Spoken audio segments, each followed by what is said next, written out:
सुंदरपुर गांव में कांताबाई अपने बेटे सुमन के साथ रहती हैं। गरीब कांताबाई अपने ही जेठानी नंदिनी के वहां झाड़ू पोछा और खाना बनाने का काम करती हैं। उसके पति की मृत्यु बहुत समय पहले हो गई थी।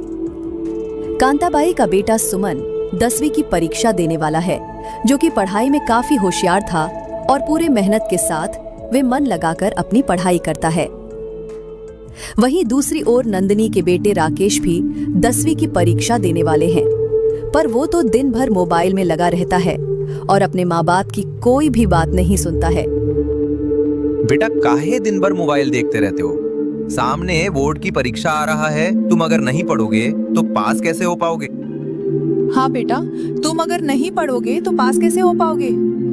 अरे पापा मम्मी, पढ़ने से क्या होगा? आजकल तो बिना पढ़े ही सब कुछ हो जाते हैं, तो पढ़ने से क्या फायदा होगा? बेटे के बात सुनकर राकेश और नंदिनी तंग रह जाते हैं और अब तो उसके मुंह से बोलने के लिए कुछ भी नहीं बचता है। परंतु वही दूसरी ओर कांताबाई के बेटे सुमन दिन भर बहुत मेहनत से पढ़ता था। माँ, मुझे ऑनलाइन ट्यूशन में एडमिशन होना है, इसलिए एक मोबाइल रहता तो अच्छा होता। पर बेटा, हम कहाँ से लाएंगे मोबाइल? जब मुझे इस महीने की पगार मिल जाएगी तो मैं तेरे लिए एक अच्छा सा मोबाइल खरीद लूंगी। बेटा, अभी तू जैसे तैसे अपनी पढ़ाई पूरी कर। पर सुमन मानने के लिए तैयार ही ना था। वो अपनी माँ से कहता है, माँ, पर इससे नहीं होगा। मैं अब 10वीं की परीक्षा देने वाला हूँ, मुझे अब ऑनलाइन क्लास में ज्यादा पढ़ना है। नहीं मिलेगा, कुछ भी नहीं मिलेगा। एक बार कहा ना कि जब पगार मिल जाएगा तब ले लेना। उसके बाद कांता काम पर चली जाती हैं।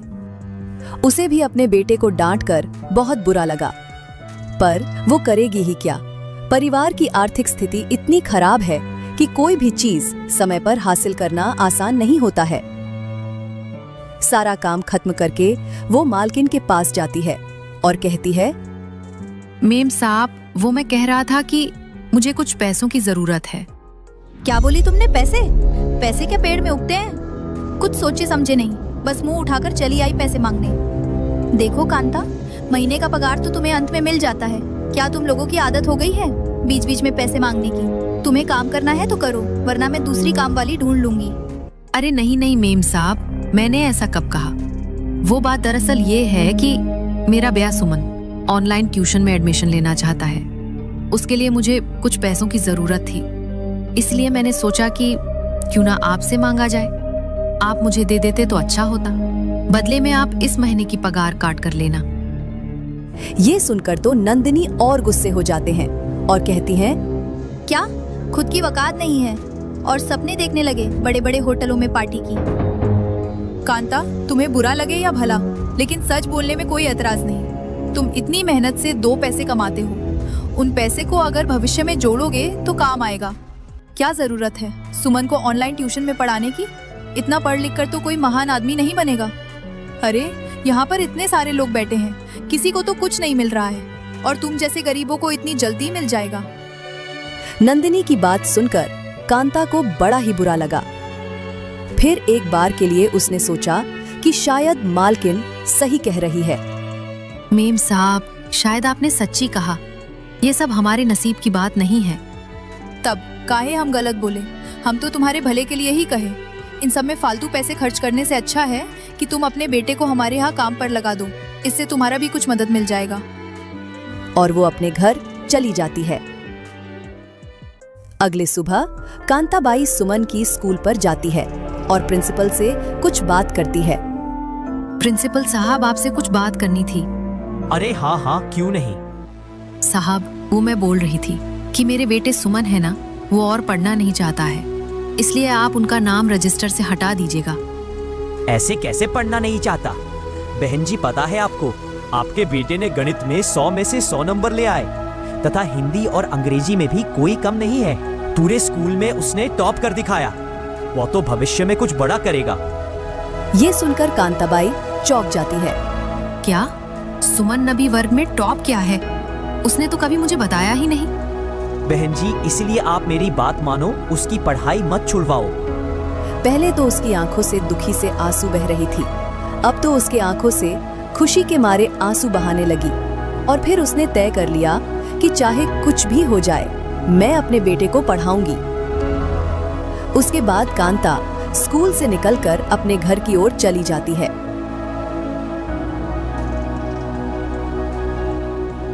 उसे कुछ याद आया और फिर वो अपनी पुरानी अलमारी को खोलती हैं, जहां पर 2 सोने के कंगन रखे थे। कांताबाई कंगन उठाती है और अपने मन ही मन सोचने लगते हैं, ये दोनों कंगन बेच देती हूँ, इससे मुझे कुछ पैसे का इंतजाम हो जाएगा और सुमन का ऑनलाइन एडमिशन भी हो जाएगा।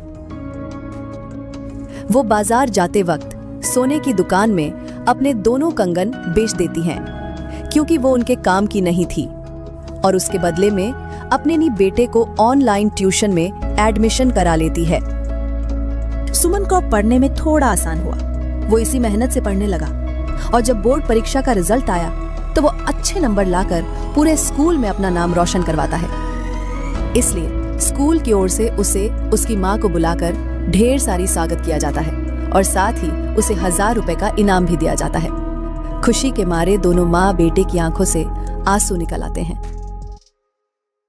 पर यह बात जब नंदिनी को पता चला तो गुस्से से लाल हो जाती है, क्योंकि उसके बेटे दीपक फेल कर चुका था।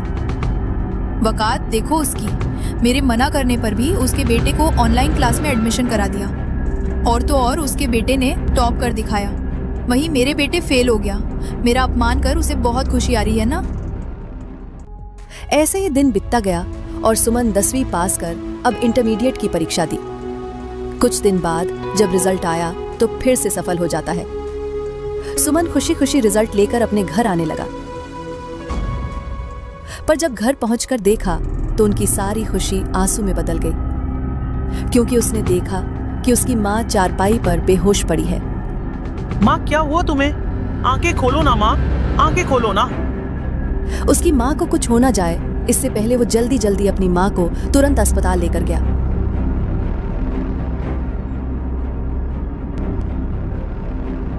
डॉक्टर साहब बताएं ना, माँ की तबीयत अभी कैसी है? देखो अभी तो इलाज चल रहा है, हालत बहुत गंभीर है।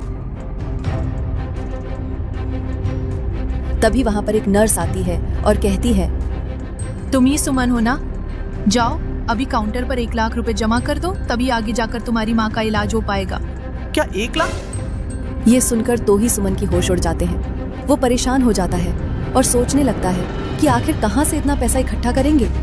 माँ की इलाज करने के लिए उसके पास इतने पैसे नहीं थे, इसलिए वो कुछ काम की तलाश में भटकता रहा, पर कोई भी ऐसा काम नहीं था जिसमें उसे तुरंत पैसा मिले। यहाँ तक कि वो अपने चाचा चाची के पास भी जाते हैं, पर कोई भी उसकी मदद करने के लिए राजी ही नहीं होता है। सुमन मन ही मन उदास होकर अपने घर की ओर जाने लगता है। वो रास्ते पर जा रहा होता है, तभी उसे अपने स्कूल की प्रिंसिपल से भेंट हो जाता है। सर आप यहाँ पर? प्रणाम। अरे सुमन कैसे हो? हाँ मैं थोड़ा पास के गांव जा रहा हूँ। रिटायर होने के बाद घर पर मन ही नहीं लगता। वैसे तुम अभी क्या कर रहे हो? सुमन अपने सर झुकाए चुपचाप खड़ा रहता है, पर अपने मुंह से कोई भी जवाब नहीं देता है। कुछ बात है क्या? बहुत परेशान लग रहे हो। फिर सुमन अपने हालात के बारे में प्रिंसिपल को सारी बात बताता है। सारी बात सुनकर प्रिंसिपल कहता है, सुमन मैं तुम्हारे मदद करने के लिए तैयार हूँ। पर सर आप तो अभी रिटायर्ड हो गए हैं, आप कैसे मेरी मदद कर पाएंगे? तो क्या हुआ?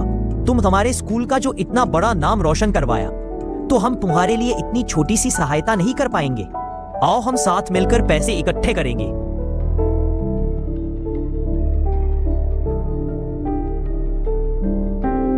उसके बाद वे एक बड़ा सा पोस्टर बनवाते हैं, जिसमें लिखा होता है कि मेरी माँ की जिंदगी बचाओ और मदद के लिए हाथ बढ़ाओ। फिर वो दोनों गांव-गांव जाकर लोगों से पैसे इकट्ठे करने लगे। ऐसे ही वो लोग 2-4 गांव घूम लेते हैं। कुछ ही घंटे बाद वो सारे पैसे इकट्ठे कर लेते हैं। लगता है इन पैसों से माँ का इलाज हो जाएगा। अब जल्दी से जल्दी अस्पताल में जाकर पैसा जमा करना पड़ेगा, तभी तो मेरे माँ का इलाज होगा। और अस्पताल जाकर अपनी माँ के इलाज के लिए जमा कर देते हैं। सर आपका ये एहसान मैं कभी नहीं भूलूंगा। कोई बात नहीं, अब भगवान से प्रार्थना करो कि तुम्हारी माँ जल्द से जल्द ठीक हो जाए।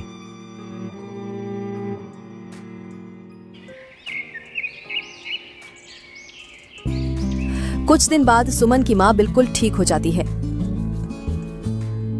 माँ की तबीयत अभी कैसी है डॉक्टर साहब? सुमन, घबराने की कोई जरूरत नहीं है। तुम्हारी माँ अब बिल्कुल ठीक हो गई है। आपका बहुत बहुत शुक्रिया डॉक्टर साहब। कोई बात नहीं, अब तुम अपने माँ को ले जा सकते हो, पर हाँ, अभी तुम्हें उनका सख्त देखभाल करना हो।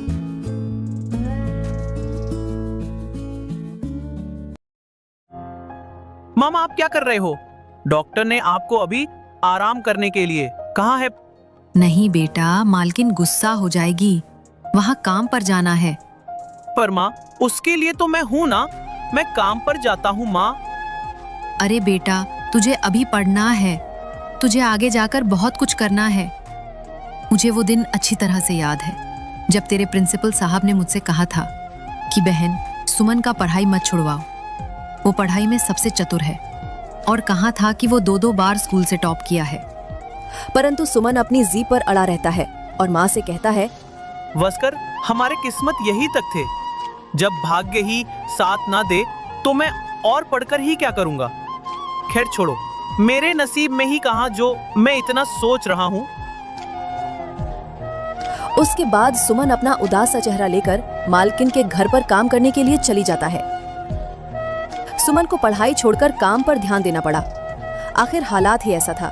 गरीबी के कारण उन्होंने अपने सारे शक उतरकर माँ की जगह मालकिन की नौकर बनकर काम करने लगा। सुमन को काम मांगते देखकर उसका परिवार हंसने लगता है। अरे इतना पढ़ लिख कर क्या लाभ हुआ तुझे? देख, मेरे बेटे को देख, ना पढ़कर भी कैसे अपने पिता की प्रोफाइल चला लेते हैं। कभी अपने वकात देखे हैं? बिना सोचे समझे ही बड़े बड़े सपने देखने लगे। तुझे पता है, वो जिस थाली में खाता है, तू तो उस थाली को साफ करता है। इसलिए देख, मैंने तो पहले ही तेरे माँ को कहा था कि हमारे यहाँ काम पर लगा दो, पर नहीं, मेरी बात ही ना मानी। नंदिनी की इतनी कहने पर भी सुमन कुछ भी नहीं बोलता है। वो बिना सर हिलाए वहां से चला जाता है और चुपचाप सारा काम पूरा कर घर जा रहा होता है। तभी रास्ते में उसे एक कार खड़ा हुआ दिखाई दिया जिस पर IAS लिखा हुआ था। वहां खड़े हुए एक आदमी सारे इंजीनियर को डांट रहे थे। बार बार कह रहा हूँ, फिर भी आप लोगों को ये बात समझ में नहीं आता है। जब सरकार पूरे पैसे दे रहे हैं तो आप लोग निर्माण कार्य करने में इतने गड़बड़ क्यों कर देते हो? ये कोई सड़क बना है, 1 साल तक भी नहीं टिक पाएगा। हमें जनता की सेवा करना है, यहाँ पर कोई लूटपाट नहीं करना है। चलो ठीक से सब काम करो। सारे इंजीनियर डर के मारे चुपचाप खड़ा रहता है। कुछ ही देर तक वो ध्यान से देखने लगता है। फिर उसे पता चलता है कि ये IAS ऑफिसर है। उसके बाद वो अपने घर चला जाता है। फिर जब रात होता है, सुमन बिना सोए पूरी रात IAS ऑफिसर के बारे में सोचता रहा। उसे IAS बनने और जनता का सेवा करने का बड़ा ही शौक था।